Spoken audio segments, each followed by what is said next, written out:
اور الزام بھی ان پر یہی ہے کہ جی ایک کمپنی بنائی گئی پنجاب لینڈ ڈیولپمنٹ کمپنی، اور اس کو ایک انڈیپینڈنٹ پرائیویٹ لمیٹڈ کمپنی کے طور پر رجسٹر کرایا گیا اور اس کو ایک ٹھیکہ ملا۔ اب اس میں میاں شہباز شریف صاحب وزیر اعلیٰ کے طور پر کہیں نہیں آتے کہ وہ کہیں اس کمپنی کو کہ جی یہ ٹھیکہ آپ منسوخ کر دیں۔ اس کے بعد انہیں یہ بھی بالکل کہیں سے حق نہیں پہنچتا کہ وہ کہیں کہ جناب یہ کام جو ہے جس کمپنی نے پہلے آشیانہ قائد اعظم بنایا ہے اس سے آشیانہ اقبال کا ٹھیکہ واپس کر کے اور کام واپس لے کر LDA کے حوالے کر دیا جائے۔ یہ بھی ان کے دائرہ اختیار میں نہیں آتا کہ جی LDA کو کہا جائے اور پنجاب جو کمپنی ہے اس کو کہا جائے کہ جناب اس میں کاسا کو دے دیں ٹھیکہ، جو کہ پیراگون کی ایک سبسیڈری کمپنی ہے اور جس میں جناب سعد رفیق صاحب کا نام بھی آ رہا ہے۔ یہ اختیارات سے تجاوز ہے، یہ مس یوز آف پاور ہے، اور اس کے بعد یہ 3000 کنال کا معاملہ ہے جس میں 1000 پہ وہ مکانات بننے تھے، 2000 کنال دیے جانے تھے کاسا کو یا پیراگون کو۔ تو یہ جو سارا کچھ ہوا، شہباز شریف صاحب نے جب پہلی پیشی ہوئی تو انہوں نے انکار کیا کہ میں نے ایسا کچھ نہیں کیا، لیکن خط سامنے آ گیا جو احد چیمہ نے نیب کو پیش کیا تھا کہ جی ہم نے تو جو کچھ بھی کیا، اور یہی بات اب سامنے آ رہی ہے فواد حسن فواد کے حوالے سے کہ جناب میں نے تو جو کچھ بھی کیا چیف صاحب کے حکم پر کیا۔ ہوتا یہ ہے کہ اصل میں ہمارے حکمران جب کرسی پر بیٹھے ہوتے ہیں وہ بھول جاتے ہیں کہ ایک دن انہوں نے کرسی سے اترنا بھی ہے، اور وہ یہ بھی بھول جاتے ہیں کہ آج جو خوشامدی افسر ان کی ہاں میں ہاں ملا رہے ہیں، انہیں قواعد و ضوابط قانون قاعدے سے ہٹ کر احکامات کی ترغیب دے رہے ہیں، کل کو یہی سلطانی گواہ بھی بنیں گے، وعدہ ماہ گواہ بھی بنیں گے اور اپنی جان بچانے کے لیے ہمیں پھنسائیں گے۔ تو یہ سب کچھ اب ہو چکا ہے، اب یہ معاملہ عدالت میں جائے گا، ریفرنس جائے گا۔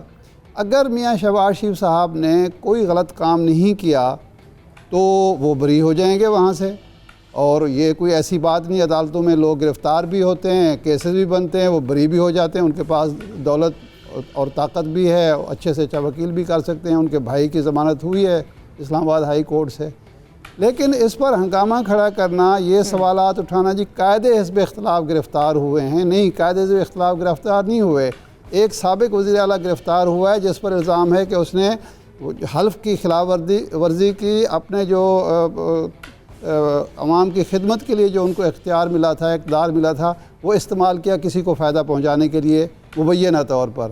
تو ہمارے ہاں اب یہ روایت نہیں بننی چاہیے، یہ بن چکی ہے کہ جناب والا ایک آدمی جو ہے اس کے پاس چونکہ پیسے ہیں، اس کے پاس اقتدار رہا ہے، اس کے پاس سیاسی جماعت، تو اب اس کو حق حاصل ہے کہ وہ جو کرتا پھرے اس کو کوئی گرفتار نہ کرے، اگر گرفتار کر لے تو لوگوں کو سڑکوں پر لایا جائے۔ میں راؤ خالد صاحب سے اتفاق کرتا ہوں کہ ایک ایسے شہر میں جہاں 10 قومی اسمبلی کے ارکان ہیں، 20 یا 21 صوبائی اسمبلی کے ارکان ہیں، 1 کروڑ کی آبادی کا وہ شہر ہے، وہاں لوگ نکلتے ہیں 700-800، جبکہ یہ ارکان اسمبلی ہی اگر 200 لوگ لائیں تو 6000 لوگ بن جاتے ہیں، اور ساری رات حمزہ شہباز صاحب اور دوسرے لوگ لگے رہے ہیں۔ تو اس کا مطلب یہ ہے کہ عوام نے بھی آہستہ آہستہ اس بات کو قبول کر لیا ہے کہ یہ سیاستدان ہمیں استعمال کرتے ہیں اپنے مقاصد کے لیے، یہ غلط کاریاں خود کرتے ہیں اور سڑکوں پر ہمیں لا کے لاٹھیاں پولیس کی ہمیں کھانی پڑتی ہیں۔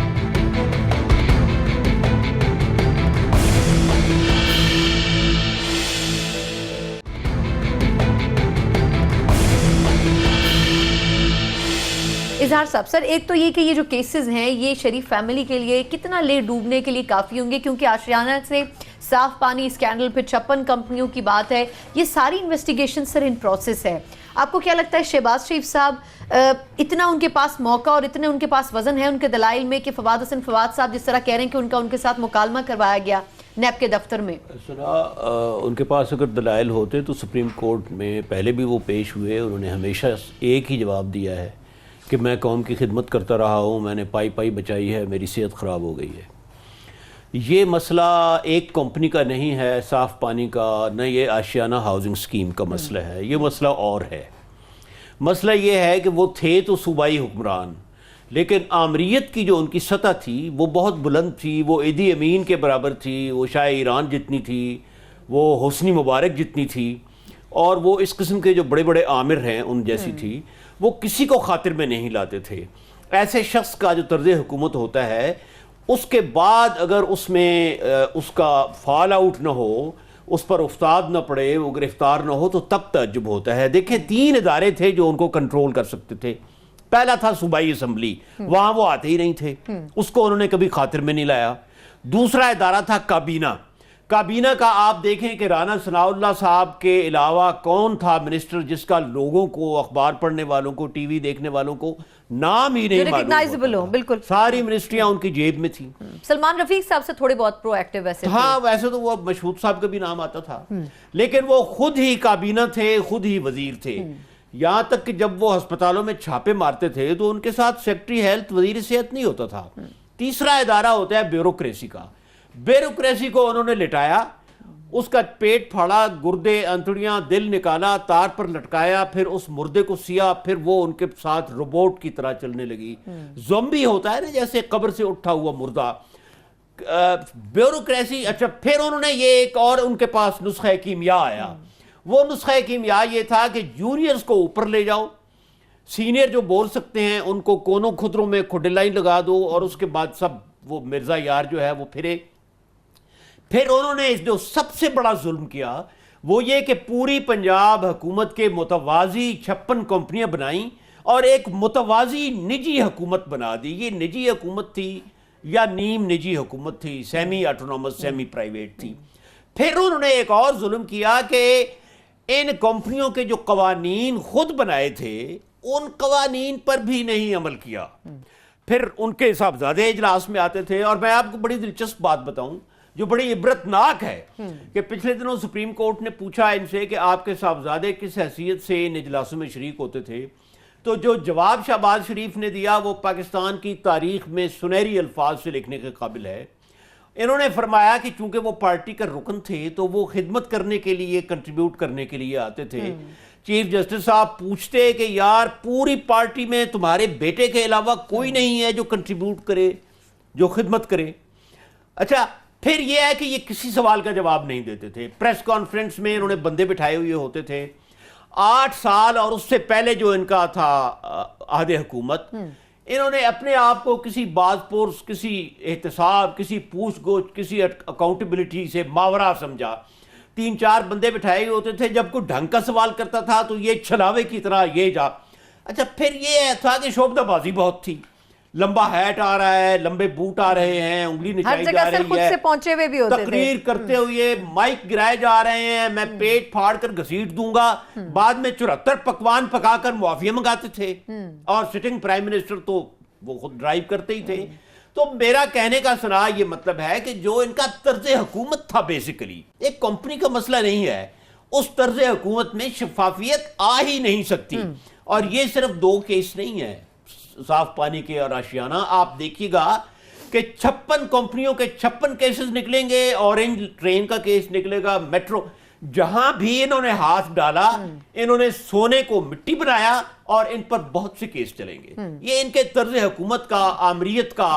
لیکن وہ ڈینائی ضرور کرتے ہیں. میں نے فواد حسن فواز صاحب پہ آپ سے تھوڑا سا کامنٹ لینا ہے، لیکن راؤ صاحب اس کے بعد اب سعد رفیق صاحب کو 16 اکتوبر کو بلا رہے ہیں، پھر حمزہ شہباز صاحب کو بھی انکوائر کر رہے ہیں، رانا افضل صاحب سے لے کے اب یہ کہا جا رہا ہے خواجہ آصف صاحب، ان تمام کے کیسز تھے جو الیکشن سے پہلے نیب انویسٹیگیٹ کر رہا تھا، بالکل ڈیڈ فیز میں چلے گئے تھے. سر کیا ہم یہ سمجھیں کہ اب یہ سیریز میں یہ ایک کے بعد ایک کیسز کھلیں گے ان تمام پولیٹیشنز کے، اور کیا صرف نون لیگ اورینٹڈ ہی کیسز کھولے گی نیب جو بظاہر سر نظر آ رہا ہے؟ دیکھیں انفارچونیٹلی یہ ہے، ہسٹری ہے کہ جو گورنمنٹ ہوتی ہے وہ دوسری گورنمنٹ کے خلاف کرتی ہے. دیکھیں پیپلز پارٹی اور نون کے درمیان یہ رہا. ایک گورنمنٹ ہوتی تھی وہ دوسرے کے خلاف جب وہ سرے مال کا کیس کھولتی تھی تو وہ اس طرح جس طرح سورج نکلا ہوتا ہے نا، یقین ہوتا ہے کہ دن ہے، اس طرح یقین کرتے تھے کہ یہ کرپشن کے پیسے ہوئے. اس طرح سے جب پیپلز پارٹی آئی انہوں نے ایون فیلڈ کے بنایا، وہ بھی اسی طرح یقین کرتے تھے یہ کرپٹ ہے. اب دونوں کے ساتھ اکٹھا جب کام شروع ہو رہا ہے تو دونوں اب عمران خان کو کرپٹ تو نہیں کہہ سکتے لیکن برا بھلا بہرحال وہ کہتے رہتے ہیں جی اتنا ہی کریں، دھمکیاں. لیکن سر خان صاحب کے بھی تو دائیں بائیں جو لوگ ہیں ان کی بھی تو چند کیسز ہیں نا نیب کے پاس. بالکل ہیں، بالکل ہیں. اس میں ایک تھوڑا سا ڈفرنس جو میرے خیال سے، اگر علیم خان کی ہم بات کریں پرٹیکولرلی، تو پبلک آفس ہولڈر کے حوالے سے اگر ان کا کوئی کیس ہے، جب کسی زمانے میں وہ وزیر تھے، اس زمانے کی اگر کوئی چیز ہے تو وہ ان کے ساتھ آپ کمپیریزن ڈرا کر سکتے ہیں. میں یہ نہیں کہہ رہا کہ وہ بے گناہ ہیں، میں یہ کہہ رہا ہوں کہ ان کے کیسز مختلف ہیں، وہ اور طرح کے کیسز ہیں. اس طرح کے بہت سے کیسز آپ کو ملیں گے. ابھی جو کل پریس کانفرنس ہوئی ہے اس میں جو پراپرٹیز 10,000 کہہ رہے ہیں نکلی ہیں، وہ ساری وہ تو نہیں ہوں گی کہ جو سرکاری مال لوٹ کے بنائی گئی ہوں گی. مے بھی کسی نے ٹیکس اویڈ کیا ہو، مے بھی کسی نے منی لانڈرنگ کی ہو، یہاں پہ ٹیکس کھا کے وہ منی لانڈرنگ کی ہو، سرکاری خزانے سے نہیں کھایا ہوگا. ان کا بالکل اور ہے. انہوں نے آپ کا اور میرے بچوں کا نوالا چھینا ہے. یہ وہ لوگ ہیں جو حکومت میں اس وقت رہے ہیں، یہ وہ لوگ ہیں. اس لیے یہ کہنا کہ ایک خاص ٹارگٹ کسی کو کیا جا رہا ہے، اب حکومت میں ہی آپ رہے ہیں تو پھر وہ آپ کو ہی پکڑا جائے گا نا، حساب کتاب آپ سے ہی لیا جائے گا نا.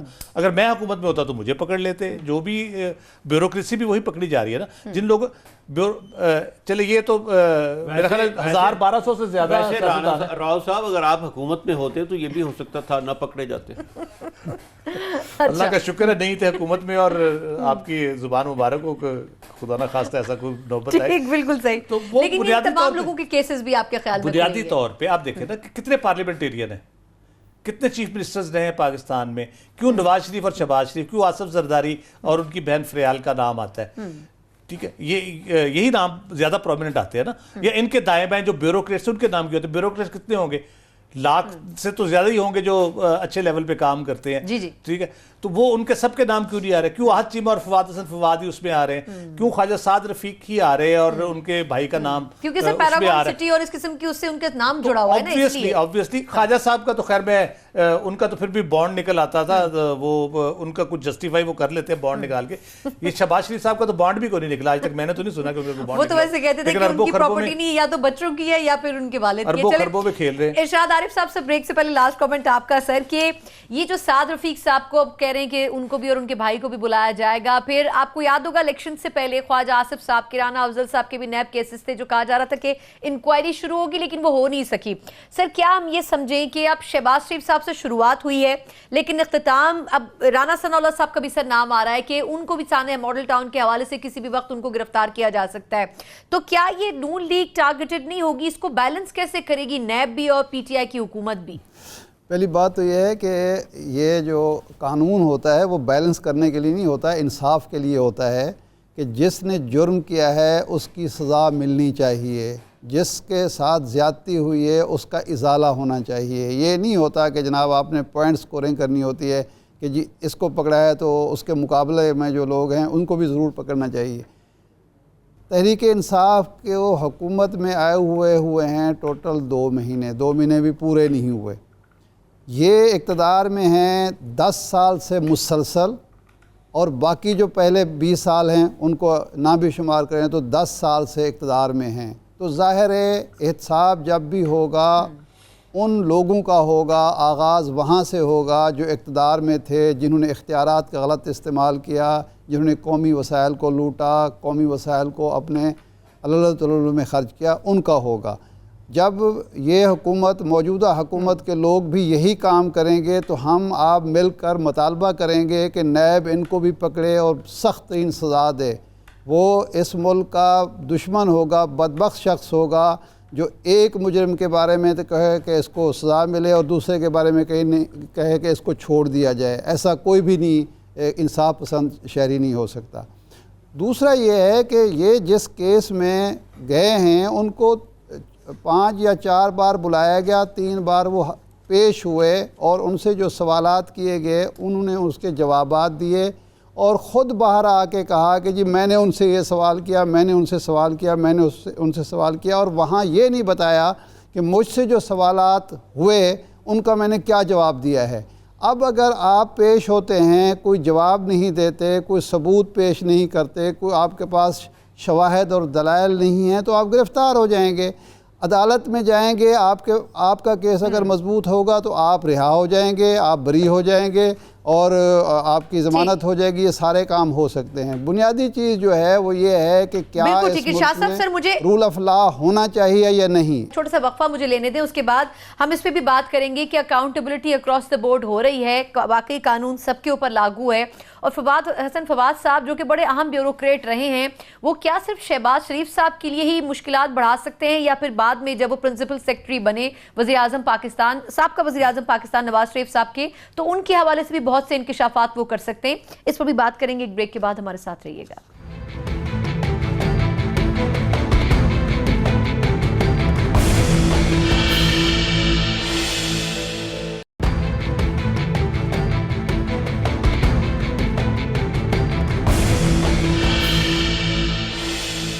بریک کے بعد ایک بار پھر آپ کو پروگرام میں خوش آمدید کہتے ہیں۔ ہم نے پہلے سے میں پروگرام کی بات کی ہے کہ شہباز شریف صاحب کی گرفتاری اور اس کے بعد ایک لمبی فہرست ہے کیسز کی جو کہ اس وقت نون لیگ کی لیڈرشپ کو درپیش ہے۔ اس دوران ہمیں جوائن کیا ہے پاکستان تحریک انصاف کے رہنما عامر ڈوگر صاحب نے بھی، بہت شکریہ ڈوگر صاحب آپ کا۔ اس سے پہلے ارشاد عارف صاحب، اظہار الحق صاحب اور راؤ خالد صاحب ہمارے ساتھ موجود تھے۔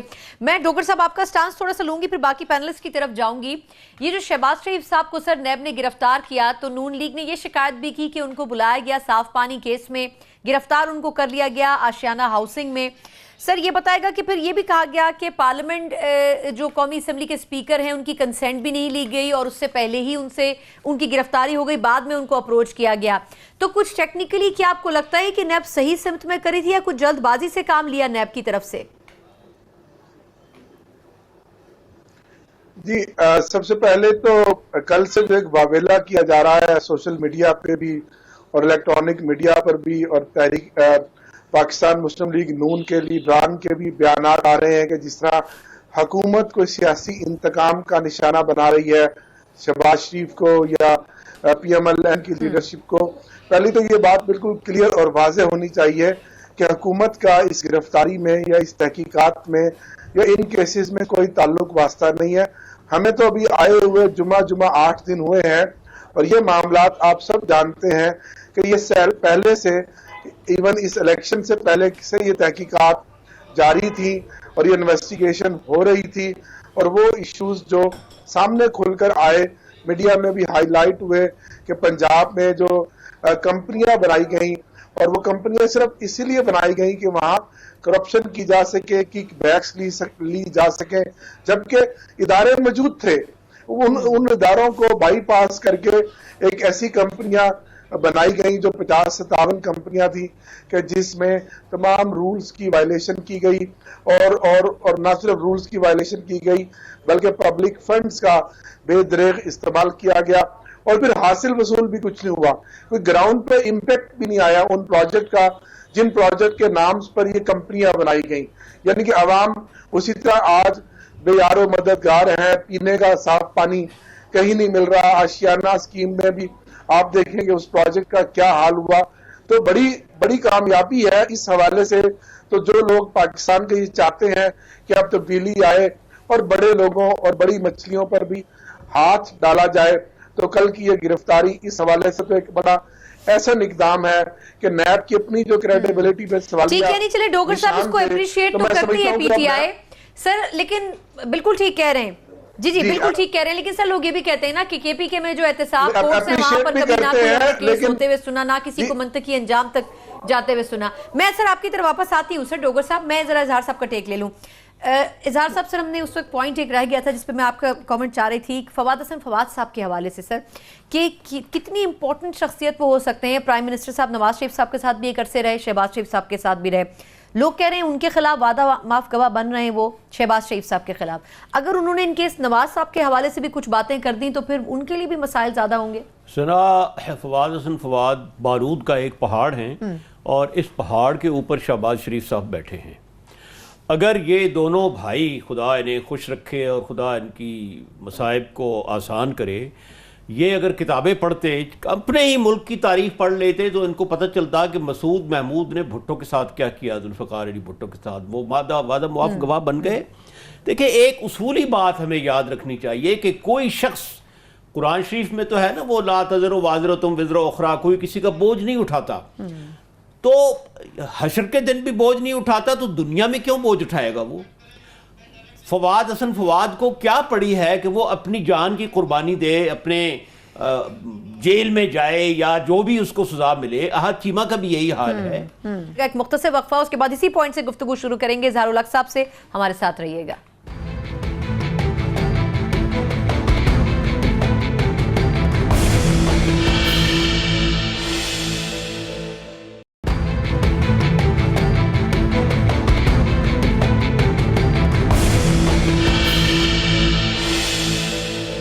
بریک کے بعد پروگرام میں ایک بار پھر آپ کو خوش آمدید کہتے ہیں۔ وزیر اعظم پاکستان عمران خان صاحب خطاب کر رہے تھے کوئٹہ میں، اور پہلی مرتبہ وہ وزیر اعظم بننے کے بعد بلوچستان میں گئے ہیں، اور ان کی کوشش تھی کہ جتنے بھی درینہ ایشوز تھے بلوچستان سے متعلق انہوں نے وہ بھی اپنی تقریر میں کوٹ کیے، اور یہ بھی انہوں نے کہا کہ ان کا جو مقصد ہے وہ بلوچستان کو زیادہ ریوائیو کرنا ہے، انفراسٹرکچر کو بہتر کرنا ہے، جو معدنیات بلوچستان میں سالوں سے موجود ہے اس پہ جس طریقے سے غلط قسم کے معاہدات بھی کیے گئے، کوشش ان کی یہ ہے کہ بلوچستان کو بھی قومی دھارے میں لا کر زیادہ سے زیادہ ڈیولپ کیا جائے۔ اظہار صاحب کا موقف تھوڑا سا رہ گیا تھا، اور اظہار صاحب سر اسی اگر میں اسپیچ کو کنیکٹ کروں آپ کے کویسچن کے ساتھ بھی، کہ جس طریقے سے سر خان صاحب نے آج درینہ مسائل کی نشاندہی کی ہے، کیا پی ٹی آئی کی گورنمنٹ یہ کریڈٹ لے سکتی ہے کہ بلوچستان کو کچھ بہتر کر دیں ان 5 سالوں میں؟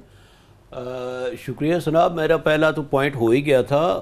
میں صرف یہ عرض کرنا چاہتا تھا کہ شہباز شریف صاحب جس طرح بیوروکریسی پر، فواد حسن فواد پر یا احد چیمہ پر اعتماد کرتے رہے، اس سے یہ نتیجہ نکلتا ہے کہ ان کو کبھی بھی اپنے احتساب کا ڈر نہیں تھا، وہ اتنے بے خوف ہو گئے تھے۔ اور مجھے ایک شعر یاد آ رہا ہے، یہ جو وعدہ معاف گواہ بنتا ہے کہ آج حسن ہے جس کا شریک سازش میں، یہ آج حسن ہے جس کا شریک سازش میں، یہ نازنین بنے گی کبھی گواہ میری۔ تو وہ جن حسینوں پر وہ اعتماد کرتے رہے اب وہ ان کے خلاف گواہیاں دیں گے۔ اچھا، عمران خان صاحب کی تقریر میں 2 بڑے امپورٹنٹ پوائنٹ ہیں جو میں عرض کرنا چاہتا ہوں۔ پہلا تو یہ ہے کہ انہوں نے بطور وزیر اعظم یہ تقریر کر رہے ہیں، اور انہوں نے کوئٹہ میں شوکت خانم ہسپتال کا ذکر کیا ہے۔ دیکھیں یہ بہت خطرناک ایریا ہے، ان کو چاہیے کہ اپنی وزیر اعظم کی حیثیت اور اپنی پرائیویٹ حیثیت الگ الگ کریں۔ جب وہ بطور وزیر اعظم خطاب کر رہے ہیں تو ان کو شوکت خانم کا ذکر نہیں کرنا چاہیے، بالکل ٹھیک ہے۔ یا وہ یہ بتائیں کہ میں سرکاری طور پر یہ کروں گا، ادھر سے وہ کہہ رہے ہیں کہ میں سرکاری اسپتال نہیں ہے، فوج سے ڈاکٹر لوں گا، ادھر سے کہہ رہے ہیں، اور ادھر سے کہہ رہے ہیں کہ میں، تو یہ وہ ایریا ہے جس میں ہمارے پہلے حکمران پھنستے رہے ہیں۔ جس طرح پارٹی اور حکومت الگ الگ ہونی چاہیے، اسی طرح ان کا یہ اگر کام ہے تو وہ یہ کہیں کہ میں اب جو بیان دوں گا وہ میں بطور پرائیویٹ۔ دوسری بات یہ ہے سنا کہ انہوں نے یہ کہا ہے کہ بلوچستان کا سب سے بڑا مسئلہ کرپشن ہے۔ میں وزیر اعظم سے بہت ادب کے ساتھ اختلاف کرتا ہوں، کرپشن نہیں ہے۔ بلوچستان کا سب سے بڑا مسئلہ دنیا کا قدیم ترین سرداری نظام ہے۔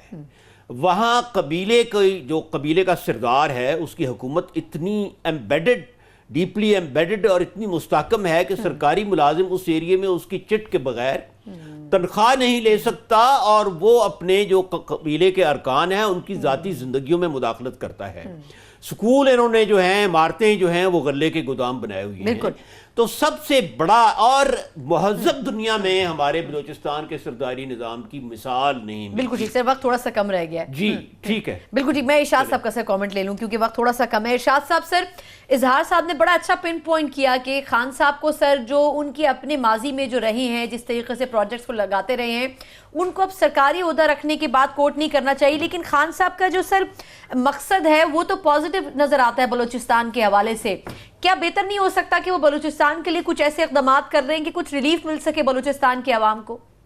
دیکھیے، اگر وہاں ایک وزیر اعظم عمران خان سے یہ مطالبہ ہوا ہے یا فرمائش کی گئی ہے کہ یہاں بھی شوکت خانم ہسپتال بننی چاہیے، تو وہ اعلان کر سکتے ہیں، اعلان کرنے میں کوئی مذائقہ نہیں۔ اب دیکھنا یہ ہوگا کہ وہ سرکاری شعبے میں بنتا ہے یا پرائیویٹ شعبے میں بنتا ہے۔ اگر پرائیویٹ شعبے میں بنتا ہے، وہاں سرکاری جو اخراجات نہیں ہوتے، سرکاری وسائل استعمال نہیں ہوتے، تو پھر بلوچستان کے عوام کو تو کم از کم کوئی اعتراض نہیں ہوگا۔